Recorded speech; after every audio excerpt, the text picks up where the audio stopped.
meant to say also check the newsletter for further details on that.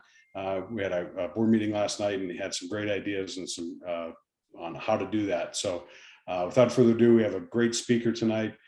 Dan Vermillion is going to tell us a little bit of the state of affairs in Montana, and I'll turn it over to Mark Kuipers to introduce Dan. Go ahead, take it away, Mark. Okay, well, hey, thanks, Brandon, and especially thank you for stepping up and being the new president of the West Slope chapter. I'm real excited that you're doing that, and I'm kind of excited that I'm not anymore. Although I had a pretty good run, and I got a lot of enjoyment and satisfaction out of it. But I'm really interested to see what you are going to be doing, and I'm glad I'm going to still be on the board and be involved in the program and other things. So one thing that, I mean, we are a conservation organization, and not a club as such. So, I mean, our primary focus is, on stream protection, cold water habitat, increasing spawning areas, standing up for sportsmen's rights, fish access or fishing access sites and fishing access legislation and all of that. And, we work very closely with, lots of other organizations, the Clark Fork Coalition, Five Valleys Land Trust, the big, other chapters we work closely with, and of course, we work very closely with, our Trout Unlimited national partners, Casey Hackathorn, Rob Roberts, Paul Parsons, and among others. And and as everybody knows, we've funded a Rock Creek project coordinator, Tess Scanlon. So we're doing all of that stuff, and we work very closely with FWP as well. And we work with local biologists and local team to try to come up with, to spend the money that's donated to our chapter in a wise, scientific based way that's going to get us kind of the most bang for the buck, and it's going to put more fish in the river for us to fish for, while we're preserving cold water habitat for all the other river users as well. And it's so we like we work with these different organizations, and there's a political side to it, there's a scientific side to it, there's a policy side to it, there's a government side to it, and all of that. And right at the very heart of it is FWP. And as I think most people know, many of state agencies are governed, I don't know if that's exactly the right word, but are managed. They have a professional staff and an executive director, but then they are made up of citizen volunteers. The commission is made up of citizen volunteers who put in lots and lots of hours, lots of time, and take trying to represent the constituents of the state. I was on the Montana Arts Council for 12 years, and that's kind of a high profile thing, and tends not to be very political or all that controversial, although there's always some stuff. And I can say that all the members on that committee took their responsibilities very seriously. But I think there is not another commission in the state of Montana that is higher profile, touches more people, is more sensitive to everything that's going on than the commission that runs FWP. And our speaker tonight, Dan Vermillion, was on the commission for 12 years and was the lead commissioner as well. And and as Dan comes to that with with an incredible background of being a guide, a shop owner, a lodge manager, and a developer of fly fishing opportunities all around the world, as well as in Montana. So Dan, came to the FWP with, one heck of a background to represent, fisheries, as well as, the other things, because it's fish, wildlife, and parks. So Dan was just an ideal representative. And, as, the governor is responsible for appointing the commissions. And, as political winds change, commissioners change, issues change, all kinds of things change. So, and FWP is really kind of in the hot seat on all kinds of stuff all the time, because we care deeply about it. So, and I know Dan cares very deeply about this. I mean, he's committed 12 years of his life. And when you're on a commission like this, it's not like a part-time job, it's like a full-time job, only it's a lot more pressure than a full-time job, I think. So, I really commend you for stepping up, Dan, for all of those years, and welcome you to talk about kind of like how that sausage is made at FWP. What are some of the challenges that Montana, as well as the West and the country and the world face in terms of, what's impacting our ability to go out and have a good time on the rivers. So with that kind of setup, Dan, take it away. All right. Can you guys all, thank you, Mark. I'm going to go ahead and start screen sharing, right? So let's see here. Where is that? Oh, but Dan, before you get started, one other thing to everybody. If you look at the bottom of your screen, you will see a chat function there. If you have a question while Dan's talking, just type it into that chat function, and then I will ask that question for you, and I'll kind of moderate those questions. So as Dan's going through the things, and you have any questions, just write them in the chat function, and I'll ask those questions for you. So sorry, Dan. All right. Can you guys see my screen? That's all good. You can see that PowerPoint first slide. Dan, I would just hit play slideshow before right. you get started here. You told me that before. There we go. All right. How's that? Dan, you just want to swap displays, so that top left. Okay, got it. Stop share. Sorry, everybody.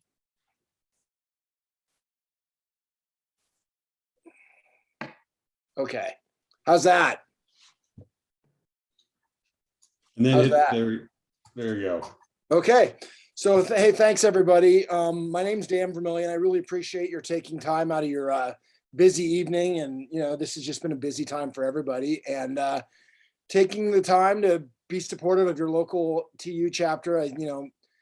I was on the former chair in the national board of TU for, I think, 6 or 7 years. I can't remember now. But one of the chapters that consistently got the accolades at the national level was your chapter in Missoula.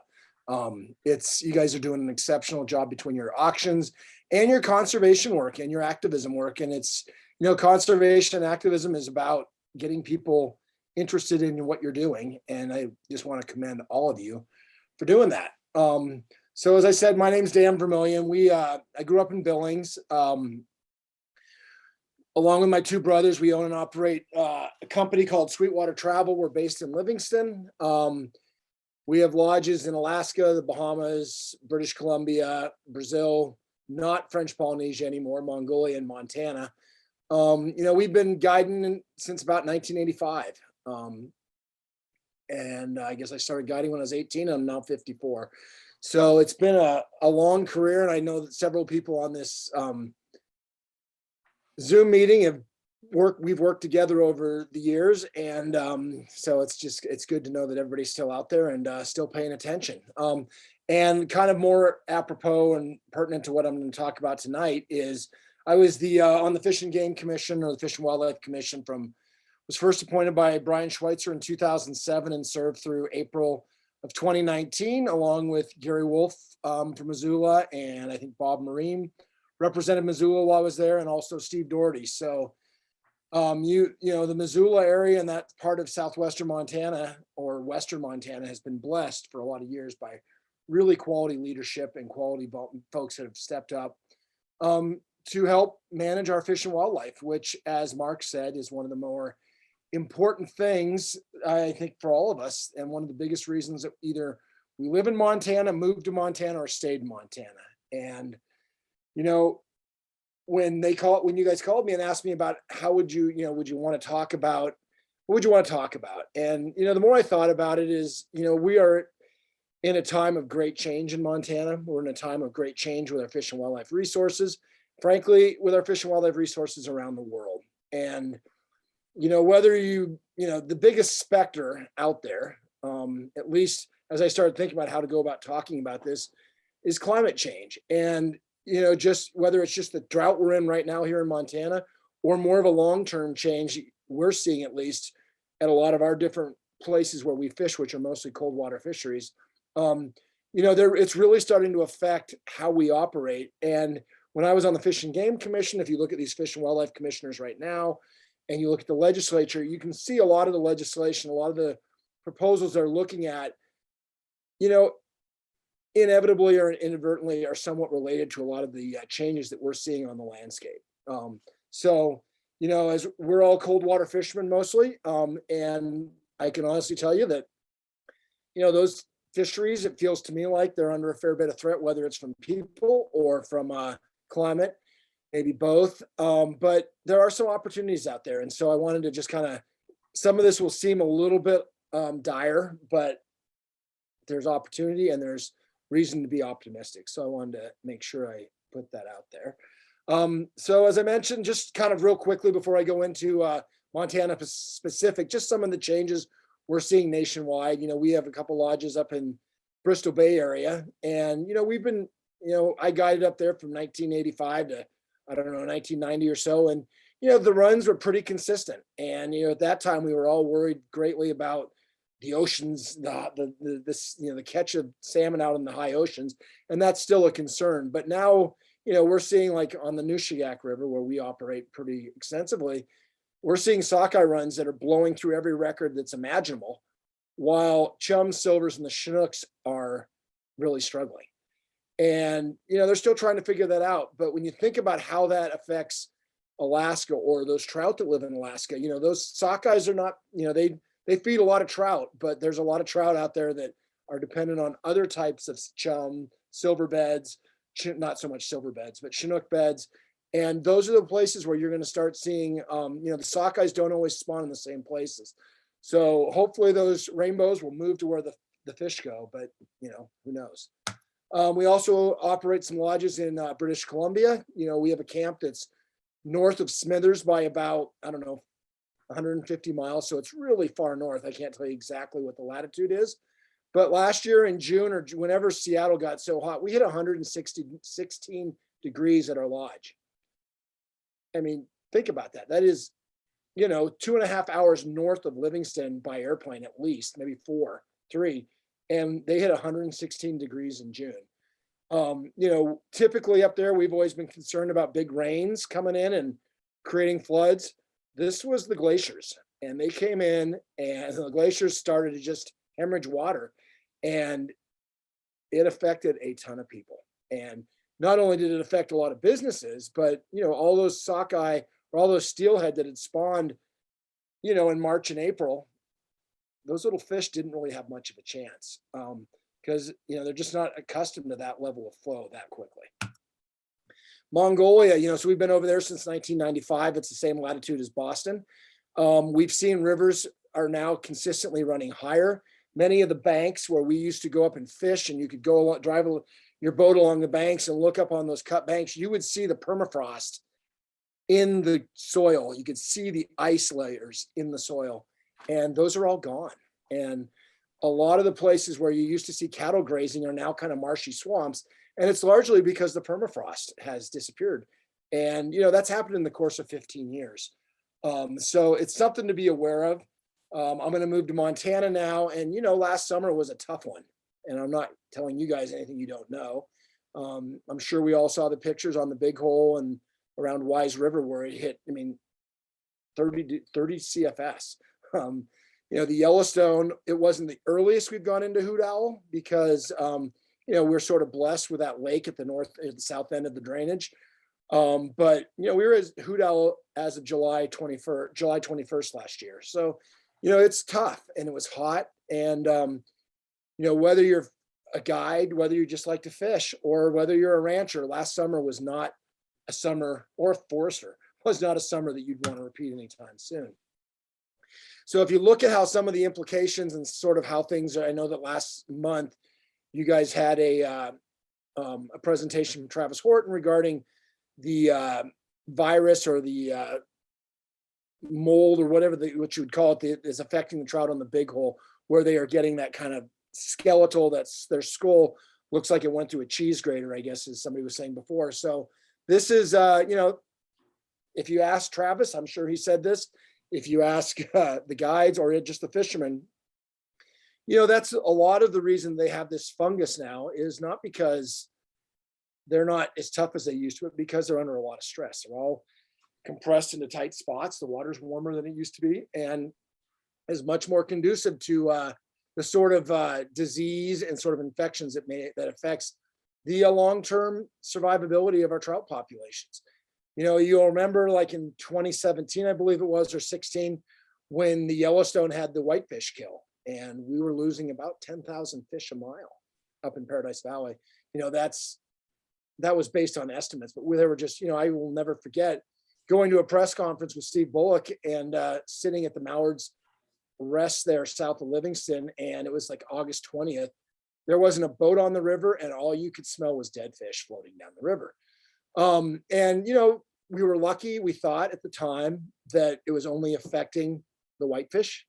And we got a lot of pushback at the time from the commission level from folks saying, well, it's just whitefish. Well, I don't look at it quite like that, and I'm sure most of you don't, but those whitefish are an indicator, canary in the coal mine, so to speak.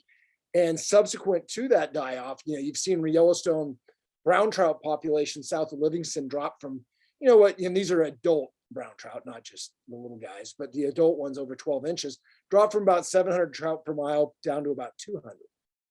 And that's a substantial change. So as that's happened, largely that was the cause of warmer water. So you can see, at least in Livingston and on the Yellowstone, I bet you're seeing it in your neck of the woods as well.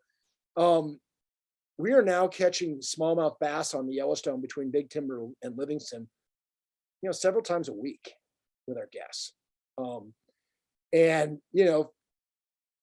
I ran for state senate in 2018, and the first time I caught a smallmouth bass, and we spent a lot of time in that neck of the woods and that type of stretch of water, was that year. And now you're starting to see them regularly, and you can't really change it. What are the browns doing? Well, and the rainbows, well, they're moving up into Yellowstone, and what's up there? Probably the most iconic trout other than the West Slope and the Yellowstone cutthroat. Those are Montana's natives, right? And so they're starting to see increased pressure from competition that they haven't had to deal with for a long time, and hopefully they are going to adapt effectively. So I guess that leads us to the question, kind of what I was going to talk about tonight is what exactly is the commission? What is the department? What are we doing about this? I'm sure you've all been involved in a lot of the fishing regulation changes that occurred in the last year. It's really the commission, and I think the department and the commissioners are coming at it from a very good place. And that is, they want to make sure that we do everything we can possibly do to give fish the break they need to continue to reproduce and to continue to provide us with the entertainment and the recreation that we love, the industries, the business, the tourism that we depend on, and of course the biomass that so many parts of our rivers and animals that live on our rivers and use our rivers depend on. So they're really important. They're a really important piece of the picture. And so as you look at our fisheries, and right now, fisheries are in a tough spot, and they're, mostly, and I would say almost at this point, the biggest issue is, temperatures and low flows. And we all know, we all know just how much warmer the water is these days. And, you know, the other part of that is, so as the water warms up, the fish get more and more compressed. And as the flows get lower and lower, the fish get more and more compressed. And at the same time, you know, as COVID has hit, we're looking with really significant surges in recreational pressure on Montana's fisheries, right? So if you look at what a lot of the changes they made with the fisheries, you know, we went to catch and release, we closed down fishing at certain times a year. And my guess is, and my prediction is, that that's where the future regulation is going to go. I mean, if you look at the Montana that we all grew up in, for years, and I was a commissioner, and I'm sure Commissioner Wolf tell you the same thing, the consistent message from the biologists was that, you know, the fisheries, you know, the fishing pressure and fishing behavior really doesn't affect fish populations.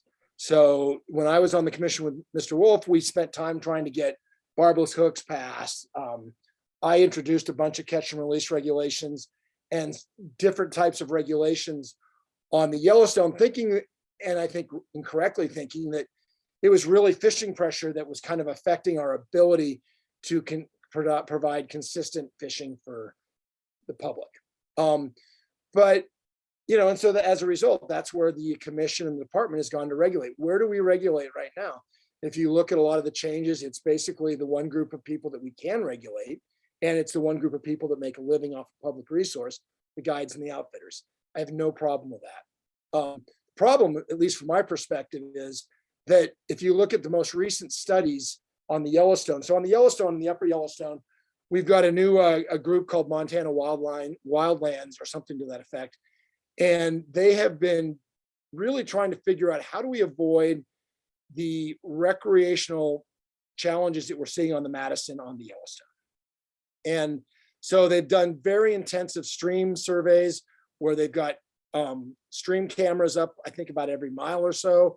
So they film everybody that goes by, and they don't film whether you have a license or any of that. It's just strictly to try to categorize the use. And then at the same time they do that, they have folks at the put-ins and the takeouts doing interviews. So they call that, you know, sort of trying to do in-person data to back up what the cameras are showing. But interestingly, that when you look at the Yellowstone, which was busier than it's ever been, only 8 to 12% of the people on the river were with commercial use, you know, fishing guides and outfitters.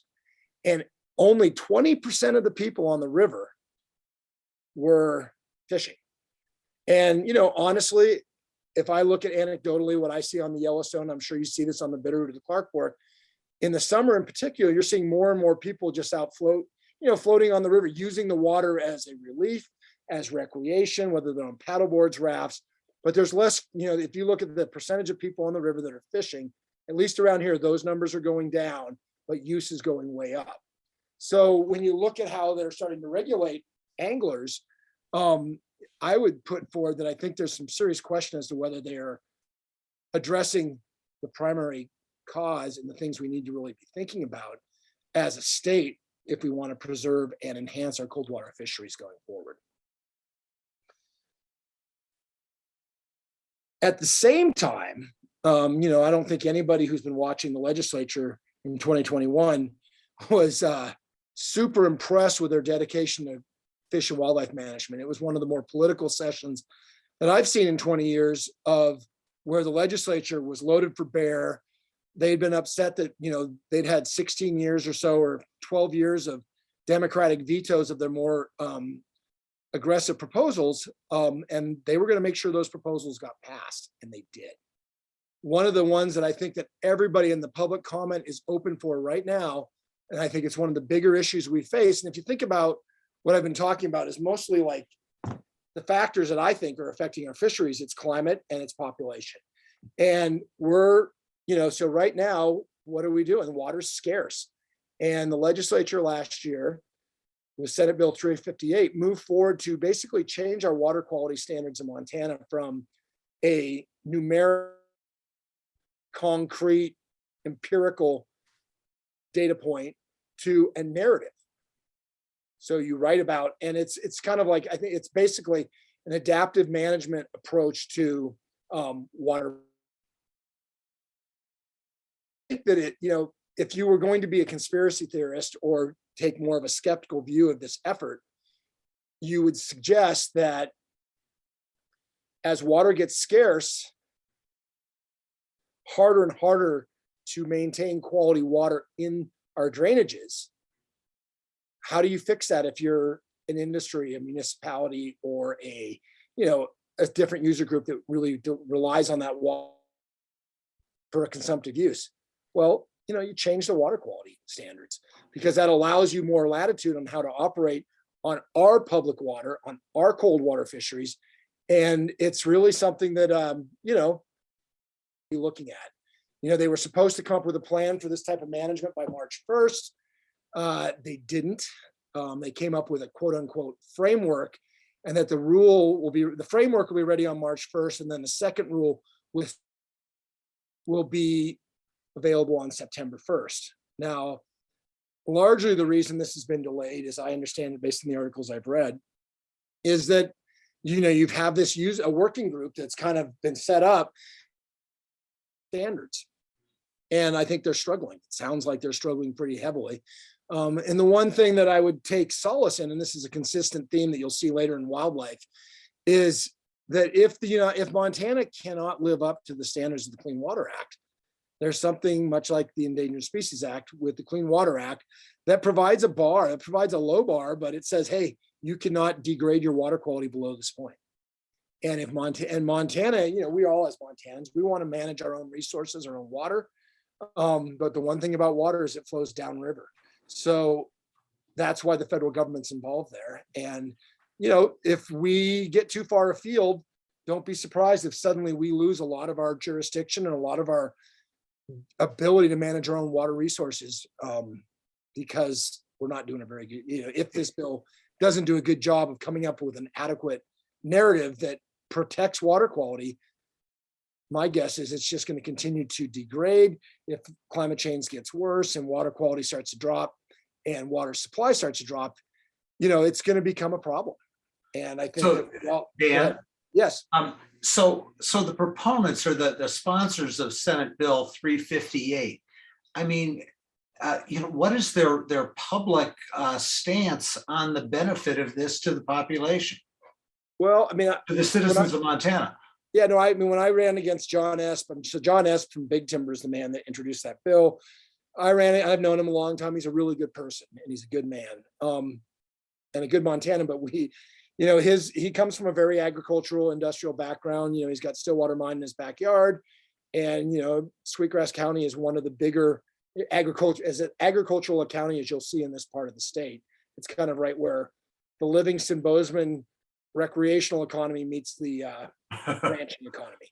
And so he's coming at it from a very different perspective. And I think, frankly, I don't know, we have a ranch, but it's not like a working ranch. I have not run across, when I was on the commission, I ran into a lot of people who talked about the waters of the US and how it was really prescriptive and was really going to limit landowners' possibilities and their ability to manage their property and their water and their ephemeral or the itinerant streams. And most of what I heard from them was largely anecdotal. And it strikes me, much like as the wolf issue, it's a lot of it is management by anecdote, and it's not a real hard look at what's going on and because I don't think there's any Republicans out there that want dirty water. There's certainly no Democrats that want, we all understand intellectually and spiritually that if we don't have clean water as a species, we're in tough shape. So, it's always about finding that balance between economic growth and water quality. And, as a commission or as a department or as a legislature, in the past, it's been easier to restrict the use of the fishermen or the hunters or just the public, because they are typically less organized and typically cannot put the same level of pressure on their representatives that a very concerted effort of an agricultural organization or or a mining organization. And I'm the first person to say that both of those industries have a place and should be in Montana, but we're entering into an area and a time frame where, at least from my perspective, water is even more of an issue than it was even 10 years ago. We've always said water was the most critical issue in Montana, but I feel like we're starting to really prove that. And if you think about like what Commissioner Byorth said when the Fish and Game Commission most recently approved all those restrictions on the Big Hole, the Beaverhead, and largely limited a lot of our fishing opportunity in the winter months. Those of you that don't know Commissioner Byorth, he was a fish and wildlife biologist, a fish biologist in the Big Hole back in the 90s. And he was the biologist that worked with the landowners and irrigators and fishing community to come up with a water management plan that would allow the grayling to survive and not get listed and retain the management jurisdiction, Montana's management jurisdiction over the Big Hole, and not have those grayling be listed, which was a goal that everybody shared. And as he said, he's like, our focus has always been habitat and flow. And that is really where in our wild trout fisheries, the rubber meets the road. And we often get distracted by these regulations. And for many years, we get into conversations about special regulations when they often are more either irrelevant or have very minor effect. And so if you think back on like James Carville back in '92 when he was running the Clinton campaign, he said it's the economy's stupid. And if you're looking at fish in this part of Montana, it's water. And we all need it. We all want it. And we have not figured out a very good way yet to manage it in a way that reflects all of our interests. And, there's a lot of proprietary interests in that water. And, sometimes it's the public's proprietary interest in that water that gets overlooked. Does anybody have any questions about fisheries before I move into wildlife? Yeah, this is Dave Pridge. I'm typing. Quick question, if you can hear me. I can. I mean, I'm from Buffalo, New York, and we do steelhead around here. And you go down to Pennsylvania and everybody harvests them. And we see a lot of that in Lake Ontario trips too. The question is, does the mentality really need to change and just call certain legs of everything catch and release and call it a day? And I mean, I saw one survey in the last month or two of some presentation that 90% of the people would be happy with just catch and release, and maybe the old mentality we have to harvest and keep the fish really needs to change for the few. I mean, you're talking minority, but yet this seem to be driving, the harvest side of the whole equation. I mean, just be happy that you're fishing and just leave the fish alone. I mean, they get enough mortality by handling them. We don't need to help, harvest them. Yeah, and there's no doubt that and that's kind of consistent with what when I was the commissioner down here, I tried to, because I grew up on the Yellowstone, so we spent a lot of time on the Yellowstone. And inevitably you'd be taking out at a fishing access site and had a tougher day, and you'd see some guy walking out or somebody walking out and they had 6 or 7 fish on a stringer, and you'd think to yourself, well, that's why I didn't catch any fish. And so we put in pretty aggressive slot limits, so you could basically have, and if you talk to the biologists, and this was during times of more prevalent, more water, they said one of our biggest problems about getting fish sizes larger is not catch and release mortality so much as it is we have this huge group of immature fish that are between 8 and 10 inches, and they're eating a lot of food. And so we need to probably harvest some of those smaller fish to give room to the larger fish, if that's how we want our fishery to be represented. And so I put that forward, and it did pass, but it was really unpopular.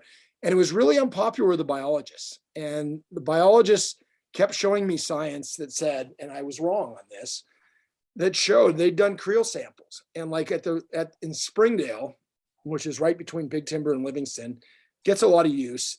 They interviewed 1,000 anglers, I don't remember what year it was, and only like 5% of them actually harvested fish. And so while anecdotally and visually to me, when you see some person walk out with a whole bunch of dead fish in the cooler after you've had a hard day, it's easy to point the finger or to think, well, that's what we need to do to change. I think, what we found, at least scientifically, that wasn't the primary driver on our populations. You know, that's not to say right now, I mean, that was when we had a lot of water and a lot fewer people. So as you go forward, you know, I think and that's one of the things the Fish and Game Commission did, was add some catch and release regulations. So, you know, I think that won't make it any worse, and it will keep a few more fish around, but I'm not sure it's going to address the bigger issue that we have, which is just, you know, lack of water, more people using more water and less water to go around for the fish, or less water left for the fish. Dan, here's another question. I know when I started fishing, you know, if somebody would catch a northern pike minnow, of course, we didn't call them northern pike minnows then, we called them squawfish. You know, people would throw them up on the bank, you know, and I think there's probably some people that do that with whitefish. I mean, is there any ethical issue with, you know, taking a mountain, you know, taking whitefish and keeping them in terms to help the trout population, or there's no correlation between whitefish and trout populations?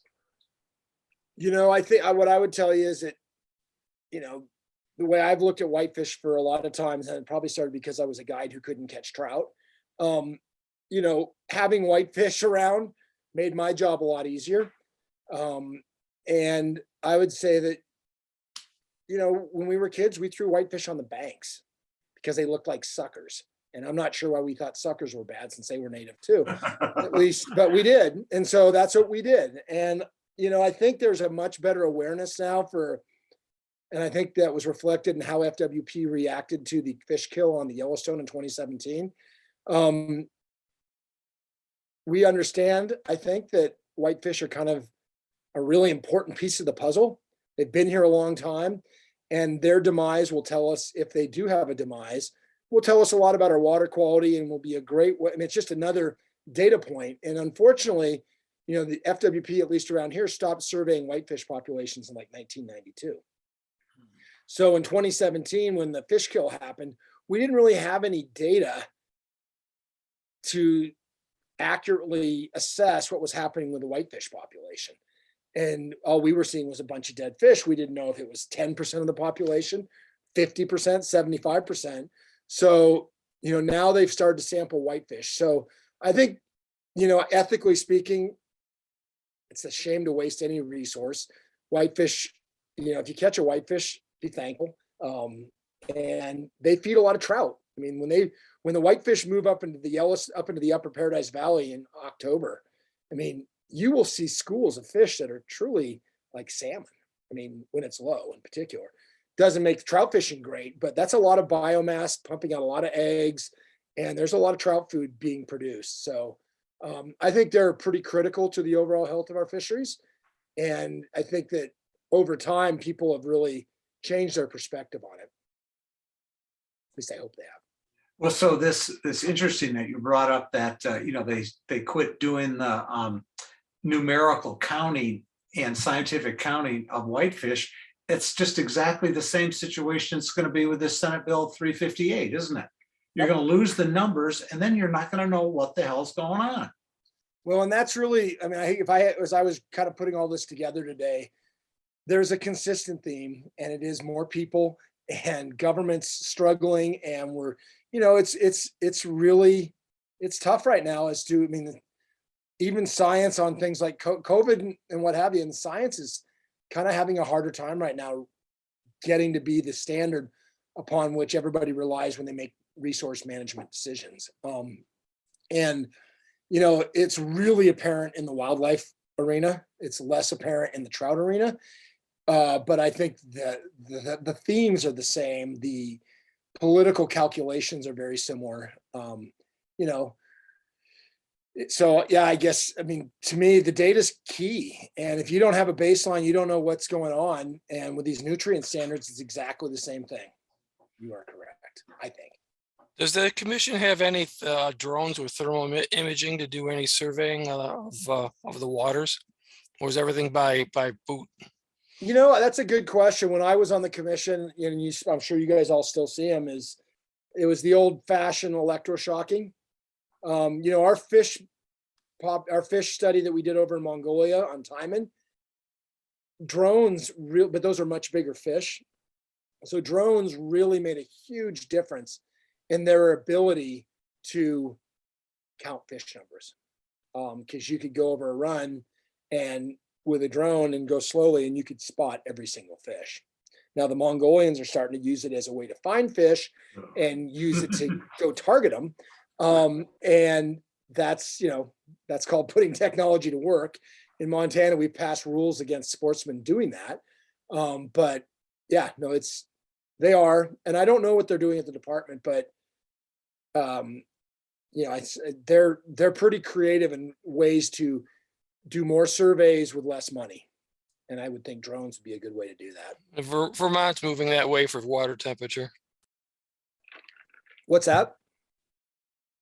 Vermont's getting their drones for thermal imaging for water temperature, that type of thing, because there's a lot of overbrush around the bat and kill and all that. So they don't have the people resources anymore. So they have to get the drones and get the people licensed to fly them and all that. But that's the technology they're moving to. Yeah, and I think that's right. It's called a substitution. It's cheaper to buy a drone than it is to pay a biologist. Let's get back to Montana here. Yep. Okay. So on wildlife, so here we are. So I thought I'd move into wildlife, and as you know, anybody who's been looking at watching the Fish and Game Commission lately knows that wildlife has very much been in the focus, and probably one of the more political issues in Montana and one of the more divisive issues in political campaigns in the last few years as it relates to fish and wildlife resources. But it's basically about elk, wolves, and probably bears. So what are the things that you need to think about? We've been talking a lot about drought. That's a huge issue with wildlife as well. And then we've had a big population increase, especially in the parts of Montana that probably have the most habitat for some of our iconic species, whether it's wolves, bears, or elk, or mountain lions, or bighorn sheep. So the population increase that we're having in Montana right now is also happening in a place that some of our most important habitat. I don't think this is from January 7th, and I would guess at least around here it's a lot worse than it was. January 7th is about when it stopped snowing around here. We haven't had much in the way of snow for a good 5 or 6 weeks, ever since all those storms right around the first of the year. And so, that's our land. That's what we're looking at going forward. That'll be tough on the trout, but it's also really tough on it's also very tough on the wildlife. So if you look at that map from January 7th, I would just suggest to you that all the stuff to the east of the really dark red is probably now dark red as well after the last 5 weeks. So what are the implications? Wildlife resources are under pressure. It's all about water, forage, and habitat. And, if you think about like dry summers, what happens? Well, suddenly there's no grass up in the high country. So what do the elk do? They move down. And when they move down, what do they come into conflict with? Agriculture, a whole bunch of different things that, traditionally didn't have to deal. And if you think about like our shoulder seasons now, we have these big game seasons where, we've historically, these have been 5-week seasons, right? And we got almost all of our harvests and our management done as far as populations done during that 5-week season. But over time, whether it's commercialization or just drought, we're not seeing a lot of those elk on the public lands like we once did. They're moving down to the valleys early because that's where the grass is. And those that stick around in the public lands to the hunting season, as soon as the rifles start to come out in bigger numbers, they move pretty quickly as well. So what's happened is, we have our public lands that traditionally we thought it would be kind of the base habitat for our wildlife. It's not as hospitable. The public lands are not as hospitable for our wildlife in the winter months as it once was. So the way this has worked and the way it's kind of played out on the ground is you see that it really concentrates our hunting and our management opportunities on private land. And there is a rub there because, we are, Montana's a state where we own you and all of us as the public, we own this wildlife. But where does the wildlife spend most of its time is on private lands. And so, I think sometimes it's hard to be concerned about private impacts when you see these ranches that are worth millions of dollars. But remember, there are still people out there who are traditional producers that are trying to make a living. And ranching is a big part of what they do. And it's a big part of their culture, their heritage, and what they want to pass on to their kids. And it's who they are as people, right? So I think we need to think about and be sensitive to the impacts wildlife can have on private landowners. But it also provides opportunity. It provides opportunity for us as the public to work with landowners, whether it's department, how do you work with landowners? But if you're the landowner, it also provides you opportunity. If you feel like, your grass or your hay is not what it should be, if you have a few elk hunters in that you charge for, that maybe helps mitigate your economic loss. And so as a result, you find that there's less and less public hunting on private land during the general season, that 5-week season. And, as a result, whether it's warm winters or just lack of harvest during the general season, I would suggest it's both. Our harvest during the general season is getting smaller and smaller, or more focused on bulls. And so you've got, populations growing. And, when I was on the commission, we approved the first shoulder seasons, and those were pretty controversial, as well they should have been.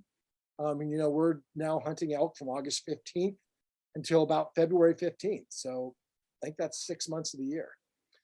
Don't think for a second that doesn't have an impact on herd stability, reproduction. I mean, if you look at what's happened in, Colorado, which forever had sort of the iconic wildlife populations, if you see what's happening down there now with the shoulder seasons, they're finding that elk are starting to reproduce later and later in the year because there's so many people, and granted, this isn't about shoulder season, but there's so many people hunting during the rut that you have elk that are not hunting, that are not bugling as much, or they're just being so disrupted that the bugle and the rut and the reproductive season is a lot less productive than it used to be.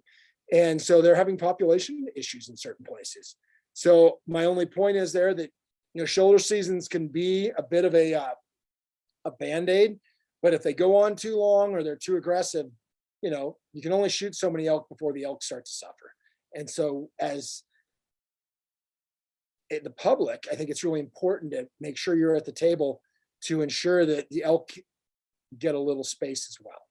Because I think there are very few things I enjoy more in the world than elk hunting. And I bet there's just a lot of folks in Montana that is one of the more important weeks or months of the year. And when you see how many people showed up at the commission meeting last week and how many people really weighed in on the commission meeting, it's apparent that people still care. And I think that is super inspiring and gives us a lot to be hopeful about in the future. So, when Mr. Wolf and I were on, Gary and I were on the commission together, shoulder seasons were something that we did. Basically, the legislature told us, hey, if you don't do these, we will. And we spent a lot of time on the commission trying to retain as much commission authority, because I think that, the public has as much of a connection to the Fish and Wildlife Commission as it does to any organization, any government entity in Montana. If you like to hunt, you're aware of the commission typically. And so, it's all about balance. And, as things get more and more challenging, access to private land is really, really hard to get right now if you want to hunt elk. There are places that are in block management, but you got to remember, there's just a lot more people trying to get, it's not that there's fewer elk, there's actually more elk, but they're just in fewer and fewer places. And so as they are more concentrated, not unlike trout on the big hole, it raises disease questions. You look at the feed grounds down in Wyoming, there's a lot of other things that we may not be thinking about that will become, they may pop up in the next few years as a result of where elk are spending the most of the time and the concentrations that elk are spending most of their time in. And, one of the sad things is, Montana has done a really good job for a lot of years maintain as much public opportunity regardless of your economic means to hunt Montana's wildlife. And that is getting hard. One of the ways the commission used to do to manage that balance was that we would, there's a, basically you would, if you go to permits as a commissioner, as a commission, non-residents are limited to 10% or up to 10%. If you're on a general license, if you're drawn, you can go hunt. So, for years, if the landowners and the non-residents, if you had limited permits, it for the residents.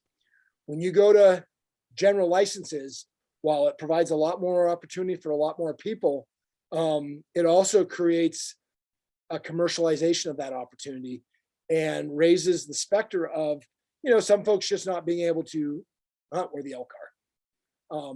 And the only thing I would say is that we remember people can sometimes really get frustrated with landowners, but you have to remember that it provides access during the general season and word gets out. Your phone doesn't stop ringing.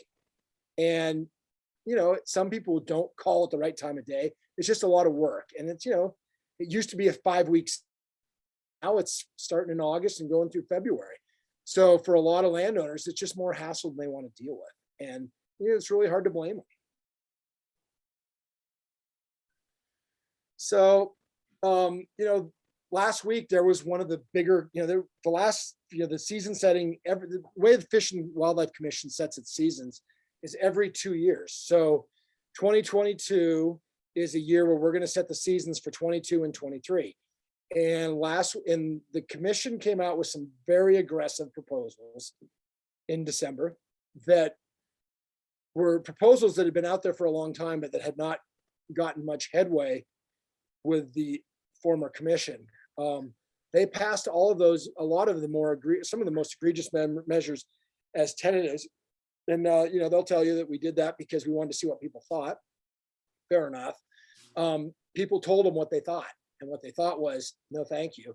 And I have to say that one of the most inspiring things that happened last week was that several of those commissioners listened. And I would say, if you look at the commissioner, Mrs. Waller down there in the Bitterroot, Brian Siebel, Mr. Lane, Casey Walsh, and Pat Byers, they definitely staved off some of the more aggressive changes. But I don't think that those changes are going away. So I just think that you need to be aware of it and understand that, you're playing, if you want to maintain public opportunity, it's all about licensing and permits and how you go about protecting resident opportunity, or at least in, maintaining, even if it's not protecting, but just making sure that the residents have a seat at the table. And I think what we saw last week was even the more hardened Republican leaders that had thought these would be fairly easy proposals to get through, realized that once again, hopefully, fish and wildlife policy is when you get to a certain point where you're really starting to cut on the bone, people stand up and say that's too much. They'll tolerate little changes around the edges, but you start really messing with their opportunity in a big way. People, and kudos to TU, BHA, Montana Sportsmen's Alliance, a bunch of different groups got involved and stepped up and really generated a lot of comment, and it made a difference. One place where the legislature took a lot of liberties and really changed the dynamic of how we manage wildlife is what they have done. And the legislatures primarily drove this change is wolves and bears and predators. It's interesting as you look at a lot of the elk changes that were proposed. A lot of them were about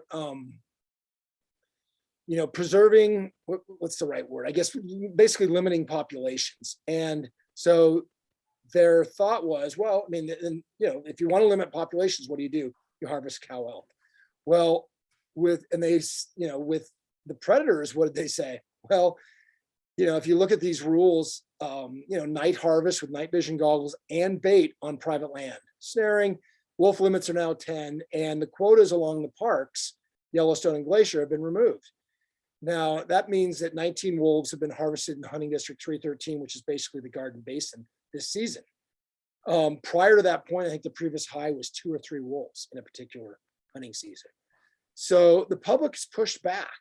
And if you ask me, are wolves in trouble of, going extinct in Montana? I would say probably not. There's a lot more of them being harvested, but it's a big state. Wolves are pretty adaptive.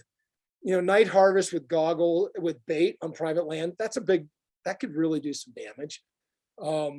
But really what I think one of the biggest losses is feels to me like we've gone from a position of respect, acknowledgement of their place on the landscape, to one of more like, how are we going to go about exterminating these animals so we can just go back to the land of the day where northern Yellowstone elk herd had 25,000 elk. So what are the implications of these changes? I think that one of the recurring themes is, as Montanans, we want to retain management of our resources. Well, much like the Clean Water Act, with the Endangered Species Act, there is a bar. And if you start to manage species of wildlife to a point where their long-term survival is severely jeopardized, that's where the endangered species list steps in. If you look at the grizzly bear, we were right on the cusp of getting that delisted. That's not to say there wouldn't have been litigation, but the grizzly bear was on the verge of being delisted. It is my personal opinion that the changes that have occurred in the last year as how we manage these bears and wolves, I think has set back our efforts to get grizzly bears delisted a long ways, and has raised the very real possibility that after a year review, perhaps the gray wolf will be relisted. And then you go back to that situation that, when I first got on the commission, we had to deal with, where you had a lot of people complaining about the presence of wolves, but the only person who had any managerial authority was the U.S. Fish and Wildlife Service. And that's where we're headed back to. If we can't figure out how to retain and show that we can responsibly manage our resources. The other big change for predators was the mountain lion proposals. These are all out for public comment right now. I would urge you to get involved on this issue. Mountain lions, they're hunted by hounds. We all know how they're hunted. Some people have a hard time with that, but I would have to say that in my time on the commission, the lion hunters were some of the most knowledgeable, conservation-oriented sportsmen I ran across. They are absolutely passionate about their resource, and they were usually the ones who showed up at the commission meeting saying, whoa, whoa, whoa, you need to slow down, you're shooting too many lions. So these proposals are out for comment, and when Gary was on the commission with me, we switched a lot of the mountain lion seasons in northwestern and southwestern Montana over to quotas and to more of a limited entry pursuit. And the reason we did that was because resident hound hunters were complaining mightily about the fact that because of the unlimited licenses, it was basically becoming a race where the day the lion season were opened up, you had folks out there with 10 or 12 different trucks talking to one another, running up and down logging roads, trying to find tracks. Once they spotted tracks, the client got out and chased the lion, shot the lion. So there was a real race, and Montanans felt like they were squeezing out. So what we did is we came up with a hybrid season where you have quotas and limited opportunity initially. So you had a quota, let's say it's 15 lions, and the lion season opened on December 1st. By January 15th, if the quota wasn't open, and that may not be the right date, but by a certain date, if we hadn't hit the quota, then it opened up to general license.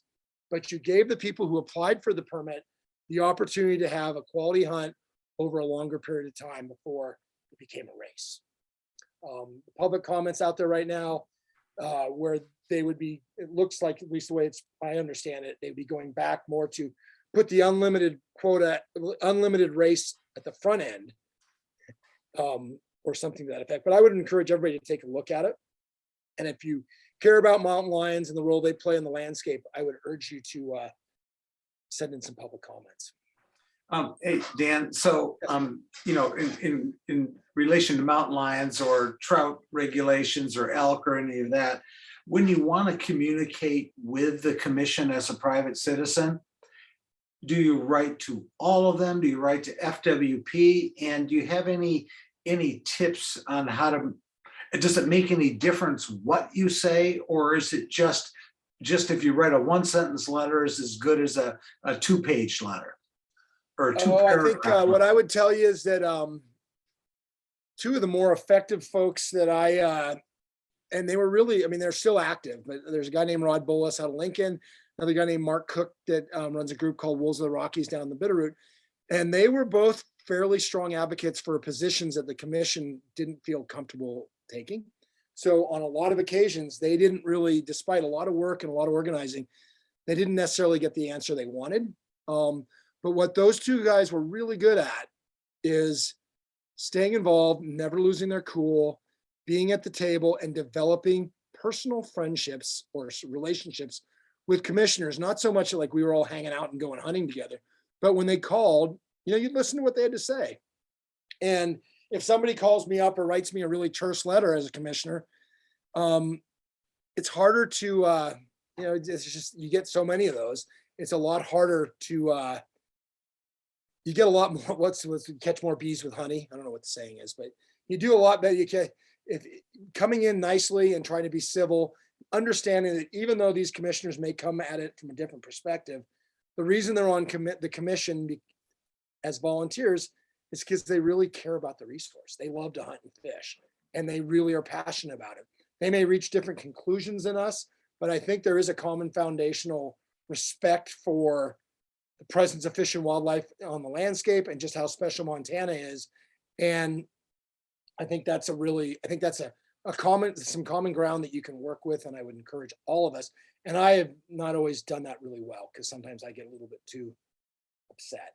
But there's, once you lose your cool, you also lose your influence, is what I would say.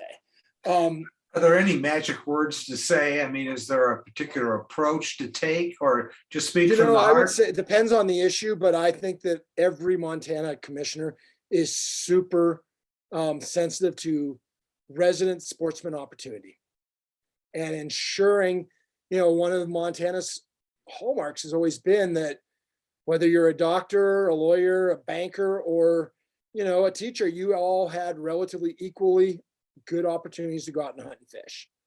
And I would say we've held that part up on the fishing side more so than we have on the hunting side. But, I think that's a common thread as well. Good, thanks. So just kind of wrapping up here, basically the mule deer and whitetails, mule deer, I'm sure you saw they've started to close as kind of a pilot program, some hunting seasons for mule deer bucks on November 15th, give or take. And that's largely because people feel like we're not growing big bucks anymore, or, guys that are out there get frustrated with not seeing an elk, see a little fork-horn muley buck, and they shoot it. And Montana's always been an opportunity state. And so we have managed mule deer populations or deer populations and elk populations to create opportunity for the public. And so while I understand the logic, and I voted for shortened seasons to give these bucks a break, when we think about it, it's not too much unlike the trout or any of these other issues I've been talking about. Is, we've been hunting these mule deer forever. I mean, not forever, but ever since I was a kid, 50 years or 40, whenever I started hunting, we had the mule deer season went till the Sunday after Thanksgiving. That hasn't changed, but something else has changed on the landscape. And that is what I think is affecting mule deer. And it doesn't matter whether you're in Wyoming, Colorado, Montana, everybody's struggling with mule deer. And, part of that may be CWD, a lot of it's habitat and drought. So again, I don't think it's hunting pressure as much as it is climate. Whitetails, and I'm sure, I don't know if CWD has made it up to the Missoula area yet, but we found it all around Livingston. We found it pretty much south of the interstate, north of the interstate, between Billings and Glendive. They had a big outbreak in Baker this fall. So, that's going to affect, I remember when we'd have meetings with the Wyoming Fish and Game Commission, and, they obviously a lot of times took very different approaches. We were all Democrats, they were Republicans, but when we talked about our borders and how we manage our wildlife, because a lot of times they'll come out of Wyoming and move into Montana, we had we really worked very hard on trying to get them to close their feed grounds unsuccessfully. And I'll never forget what the leader of the director of FWP said, Mr. Talbot. He said, CWD has the potential long-term, if we don't figure out how, if animals don't develop an immunity to it, to really, really impact our overall populations of ungulates in the Rocky Mountain West. And, the cat's kind of out of the bag on that one. So hopefully we can figure out a way to deal with it, because, it's definitely affecting elk, and it's definitely affecting deer, more so deer than elk. But, it will get there. And, I think that's something that we're all going to have to deal with. Birds. So I'm sure all of you saw that they were going to extend the bird season to January 31st. That was all about opportunity. But it was interesting that both the sportsmen and the landowners were opposed to that change. When we looked into it, when I was on the commission, what we found is a lot of the landowners by December 31st, they were just ready to be done with hunters. And a whole extra month, it used to be that the pheasant season ended on November, the Sunday after Thanksgiving. Then we added the month of December. And if you talk to a lot of landowners, that means their holidays are also every Saturday and Sunday, somebody's knocking on their door at least 3 or 4 times a day. So, I think that was probably, it wasn't a biological decision. I don't think it probably would have made much of an impact on the populations, but it certainly was something that by voting that down, they eased the burden on the landowners and hopefully increased our opportunities going forward to find more places to hunt. The other thing the legislature did was their expanded pheasant stalking program. I look at pheasant stalking much the way I look at, even though they're not a native bird, it's kind of like stalking trout in rivers. Inevitably what happens is the wild trout or the native birds seem to take it most difficult. They're hit the hardest because there are more predators and there's more, there's just more folks, there's more things trying to eat them. And the predators show up because there's all these dumb pheasants running around. And inadvertently the Sharpies or the Hungarian are not, they're introduced to.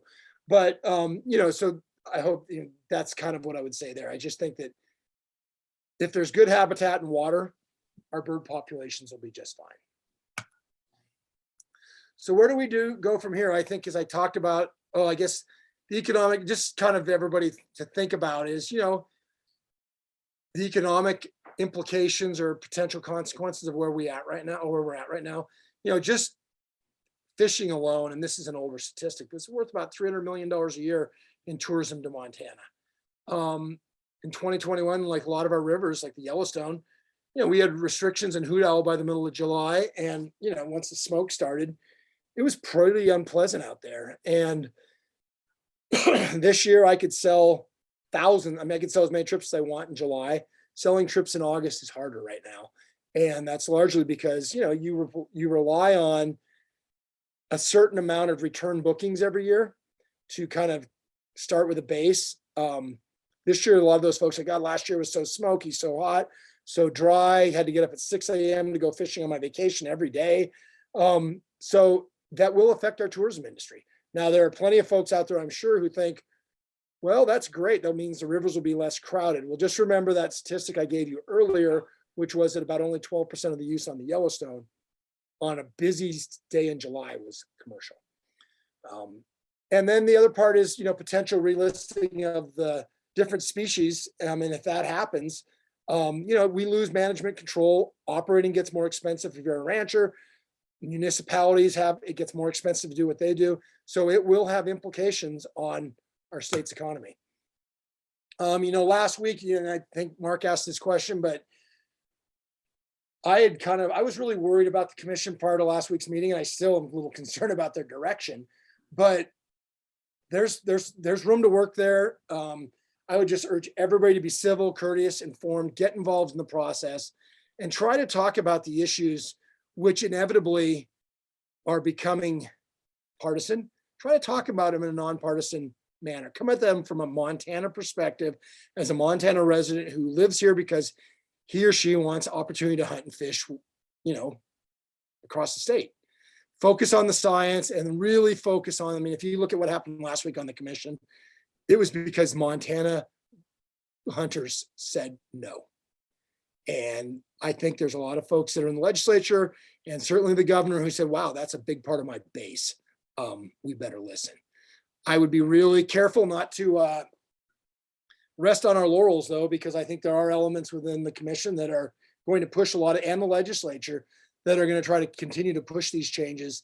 And if you're in the legislature, if you make these changes, you can just basically take the authority from the commission and give it to the legislature has the authority.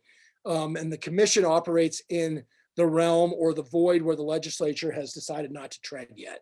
Once they start treading in certain places and politicize fish and wildlife management, the biologists get sidelined, and it gets really hard for us to continue to manage our fish and wildlife in a way that has given us as good a fish and wildlife resource as there is anywhere in the United States. One more thing is the Missoula area. So a couple things I wanted to bring up for those of you in the Missoula area. This year, as you know, there are some pretty, there's a lot of different motorized rules on the Clark's Fork and the Bitterroot in and around the Missoula area. This was a TU effort from Missoula back when Mike Gibson and gosh, I can't even remember who else was there then, but this was largely the Missoula TU chapter's effort, and they did you guys did an incredible amount of very effective organizing, outreach, and you got these passed. One of the things that's in there, though, is a 5-year review, and there is a 5-year review that's up for this year. So those regulations have to come back up, and I don't know if they have to be approved by the commission again, or the commission can just decide not to do anything, but pay attention to that, because I think that's going to be an issue. And then the other one is, just this bucket biology. And I know, a lot of, like when I was on the commission, the Knoxon Reservoir was one of the more challenging places that we had operated. And because, there were walleye in there. And by the time we got a handle on the walleye, the cat was kind of out of the bag. And, the toothpaste was out of the tube. And at this point, the department has a fisheries policy that was passed largely with the help of Missoula TU again, that basically said if a type of fish is illegally introduced into a water body, the FWP, once it discovered, it has like 30 days to come up with a plan. We were dealing with Knoxon and walleyes in 2013 or 14. So I don't think they've been removed. I'm sure they haven't been. I would assume their population's continuing to grow. And what you will see is that eventually, much like it's happened on Missouri, people start to ask the department to manage an invasive species as a species of interest for fishermen. And there is no doubt that walleye are a species of interest for fishermen in Montana. But if you look at Montana, it's 2/3 prairie. So there's a lot more warm water fisheries out there than there are cold water fisheries. And if you look at what's happening climatologically on the landscape, our cold water fish are basically getting, much like the elk did when we took over when we settled the plains. They're moving further and further up in the mountains in the colder and colder water. And so, these walleye and these bucket biologists really do have the ability, once they get inside of our little refuges, where our cold water refuges, where these fish can kind of, cutthroat and what have you, can continue to reproduce and be sustainably reproduce. Once that starts to happen, they will suffer because they're not they're not great at adapting. And, in the Yellowstone, we're starting to see, you're catching rainbows up in Slough Creek. And that's one of the better, cutthroat fisheries, in my opinion, in the world. And so, that's just a question of climate change. It's not, the rainbows were clearly not they weren't introduced illegally, but they're just going where the water is and where the opportunity is. So they're being pretty opportunistic. So yeah, I would just urge everybody to pay attention to both those issues. And then I guess that's all I had for you tonight. And I'm sorry it went so long, but if you have any questions, I'm happy to answer them. Yeah, let's just open up at questions. You can do it through chat or just speak up. Let's just try not to talk over each other if two people are speaking. So any questions?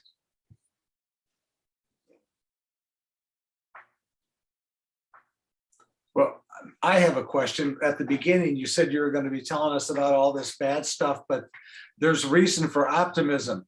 I'm having a hard time pulling the optimism out right now.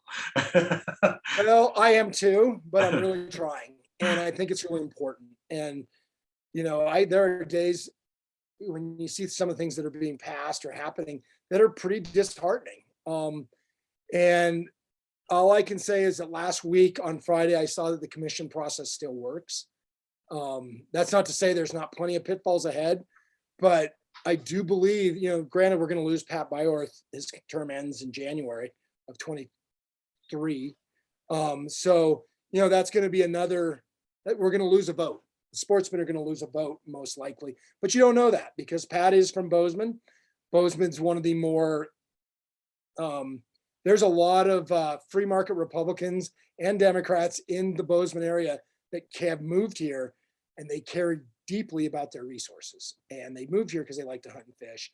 So I don't think, if you look at Governor Gianforte and you look at the folks, that Bozeman's a really important group of voters. So there's opportunity there. Missoula is an incredibly important group of voters. Kalispell, and they're filled with hunters that are losing opportunity, not gaining. And they showed up, and I think the commission, to a certain degree, listened. They didn't all listen, but most of them did. Is there anything that we can do to lobby the governor on who the next commissioner is? Absolutely, you should get involved. I know that when I had decided that I was going to step down, the first call I made was to Pat Byorth to recruit him, because he was a biologist. He grew up in Billings, and he just really understands Montana and Montana fish and wildlife. And he's not a partisan person like me. He is way less partisan. And so it's people like that, the nonpartisans with strong backgrounds that understand Montana and Montana hunting and fishing opportunity. That's who we need in there. And there are plenty of candidates. We just need to find somebody in this district and do our best to make sure they get appointed. Because I'm sure there's others who you do not want to see up there from this part of the world. So it's just a Bozeman area, Region 3. No, it goes from basically the Park County, Sweetgrass County border right there by Springdale, pretty much all the way over to Big Hole. South of the interstate. There's going to be one open. It's a big district. There's 2 more districts now, so I'm sure it got cut down a bit. But it's, when you talk about hunting and fishing, it's, along with Missoula's district and Kalispell's, it's really the epicenter. And it's also the epicenter of all the growth, right? If you look at where the biggest population growths are, it's in places like Missoula and Bozeman. So that's where there's opportunity there, but there's also greatly increased challenges. Right. So, should we write to the governor and suggest anybody, or suggest Absolutely. a type of person? I don't know. I would find somebody, and I would coalesce behind and get them, develop. It's kind of like having a write-in campaign. You really, there's political connections matter when you get appointed to something like this, but they are not. If you look at like the folks that Gianforte appointed the commission, some of them had given a lot of money, but a couple of them hadn't. They just were people that had good relationship with Greg Gianforte, and like Commissioner Tabor. I think he gave $700 over 4 years.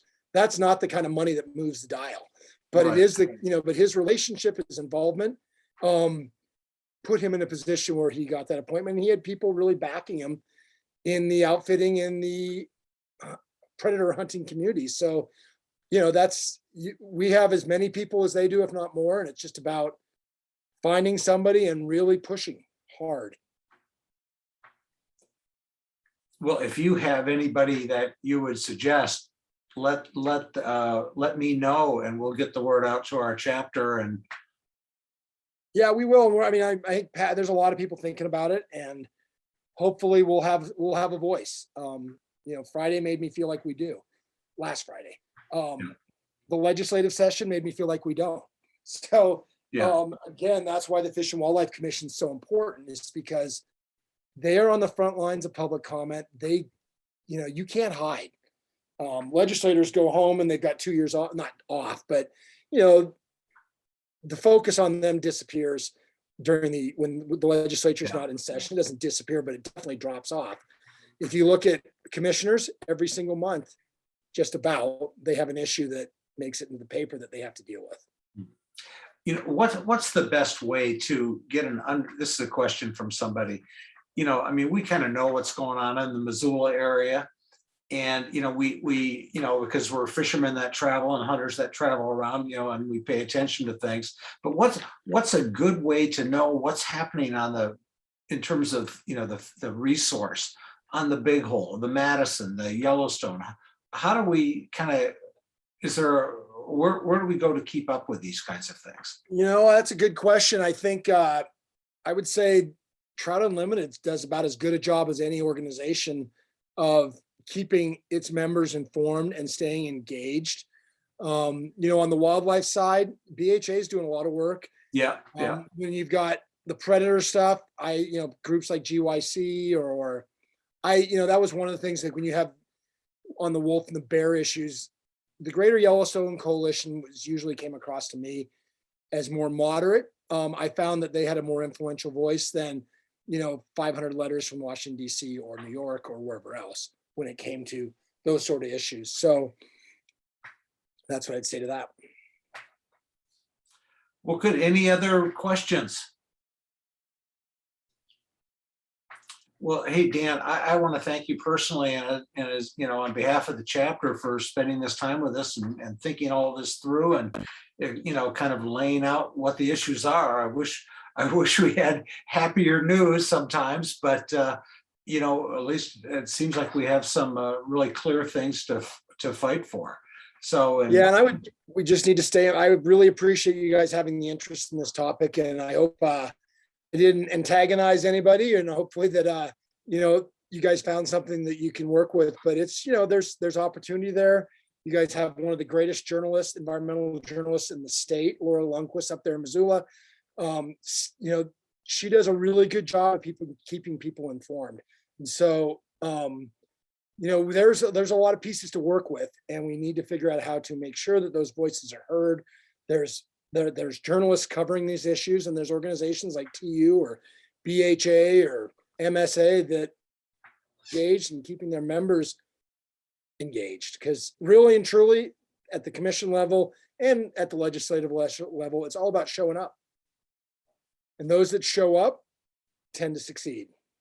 well, I mean, there's so many wonderful things about living in Montana. I know when I moved here 17 years ago, what I found out really quickly, if you want to get to know your elected representatives, you can get to know them personally. Yep. And it's not all that hard. And if you get to, like you were alluding to, if you get to know them, you know, you have a chance to have your voice heard. Yep. No, and you know, I'm not always the best person at that, but the folks that I've seen are who are the most successful are the ones that they live that every day. And some days you may wake up really angry, but once you leave the house, go out there and try to figure out how to work with people. Yeah. Well, good advice. And I hope that, you know, your message here, I'm sure it has hit home. And if we get a few more people to, you know, write a letter, because it does make a difference. You sometimes think that, oh my gosh, I'm just one person. What is that going to make a difference? But, you know, if nobody else is writing and it's 10 letters in favor of something and there's none against it, well, you just made a difference. Yep. 100% true. Well, good. Well, thank you very much, Dan. Yeah, thank you guys. I hope everyone has a great night. Let's hope it starts snowing and there's lots of water in the rivers this summer. Okay, thanks. And thanks everybody for joining. Thanks, you guys.